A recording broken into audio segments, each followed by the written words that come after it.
Chairman Garden and other members of the board, thank you for the opportunity to come to you tonight regarding our Community Services Board FY 26-27 performance contract. The contract is the main mechanism for accountability and funding between the Virginia Department of Behavioral Health and Developmental Services and also the local CSB. You will recall that we come to you now every 2 years, so it seems like it's been forever since I was before you. But under Code Sections 37.2-500, 512, and 601, the CSBs are the single point of entry for behavioral health services established to provide mental health, developmental disability, and substance use disorder services, and as an arm of the local government. This contract is full of general information. I've sent it earlier, and it contains conditions for state control funds. As always, we appreciate your local support and local contributions and your contributions for psych services in the jail. At this time, I will review the financial summary, and I think we put a copy of that at each one of your stations. The FY 26 performance contract financial summary is before you. We carried forward $1,613,760.85. That's what we carried forward, and those are restricted funds. We can't just spend those on anything that we want. Part of those restricted funds come from Sept Virginia funding, and also a permanent supported housing program that we're getting ready to start here locally, which I'm excited about. The state provided us with $1,075,556.40 for permanent supportive housing program. We will provide housing for up to 15 individuals, and we'll help with subsidy. We'll help with their rent and our deposit and getting them set up. And these are people that we're seeing through the CSB. And we'll have 3 additional employees that will be added for this program that will monitor the housing, that we'll be working with landlords and also apartment complexes here locally to help with housing so that people are not in the bad environments that they are in if they're doing drugs or if they're having mental health issues due to not having stable housing. So we're excited about that program. The FY 26 revenues that we're anticipating getting from the state primarily and some of it from Medicaid funding, we're anticipating receiving $14,116,520.44. And then we're anticipating that we'll have expenditures of $15,730,281.29. Our total state funds that we receive on an annual basis are $5,399,467.10. Local funds are $415,809, and we appreciate the local funding. This is Covington and Alleghany County.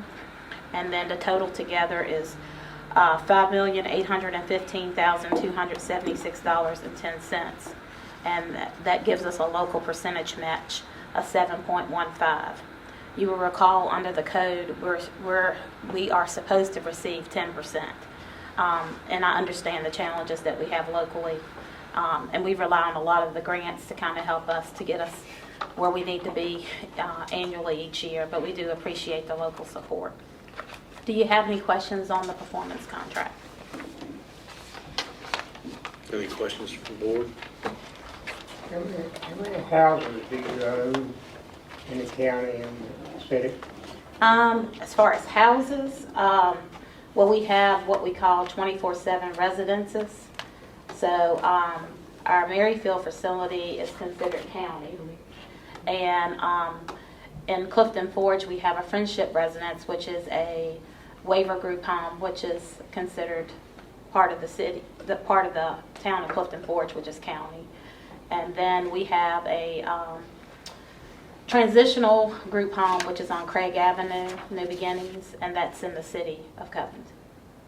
So those are the facilities as far as residential facilities that we have. Are those facilities, those houses, they're not permanent residents? They're not permanent residents that live there, no. These are owned by the CSB, and you know, at any time, if someone vacates or dies or leaves or whatever, then it opens up a space for other people to come in.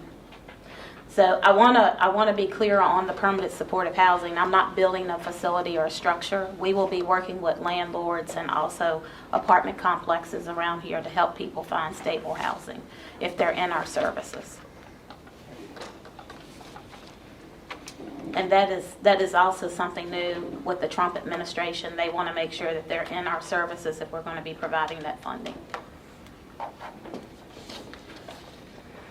Any more questions? I had a PowerPoint presentation for you tonight, but I know you heard a lot today from the school board.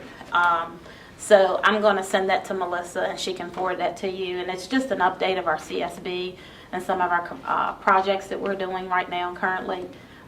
Through the Opioid Abatement Authority funds, I want to say that I appreciate your local support with that. We're able to do a huge expansion to our clinic, and we're going to be able to provide a substance use continuum in the back. It's going to allow us to have, there's going to be some office space, and then there'll be group rooms. We'll have a lab to do drug testing. We'll also be able to have a community training room that people can use in the community. And that's to a tune of $3.9 million.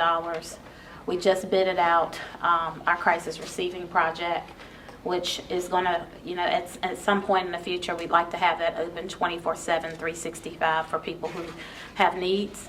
And we're going to have our CIT assessment site also in there as well. We're going to have our mobile crisis team in there as well. But we'll be able to see people 24/7, 365, so they don't have to wait for that 9 to 5 window to get the services that they need. And we have a lot of people that have to go out of the community for detox services. We had someone today, and we got to send them 4 hours away.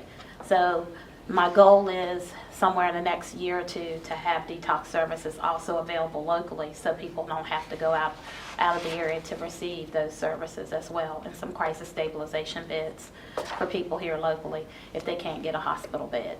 Our individuals here in our community should not be in the ER to receive behavioral health services. The ER is for people who have heart attacks and who have diabetes problems and high blood pressure problems. They shouldn't be down there for mental health issues. So hopefully we'll be able to have a facility here that can help treat people here locally. So I asked for your approval tonight of performance contract. As I said, I feel like it's been a while since I've been before you, but I'll entertain any questions you may have. Any other questions or comments on the board? So you need us to take action on the performance Just a contract? performance contract, it's a formality. So we would need a motion to approve the performance contract with the Virginia Department of Behavioral Health and Developmental Services. So moved. I have a motion by Dr. Goings. Second by Mr. Nicely. Melissa? Mr. Bennett? Yes. Mr. Dodd? Yes. Dr. Goins? Yes. Mr. Nicely? Yes. Mr. Griffith? Yes. Mr. Gardner? Yes. Thank you, ma'am. Thank you.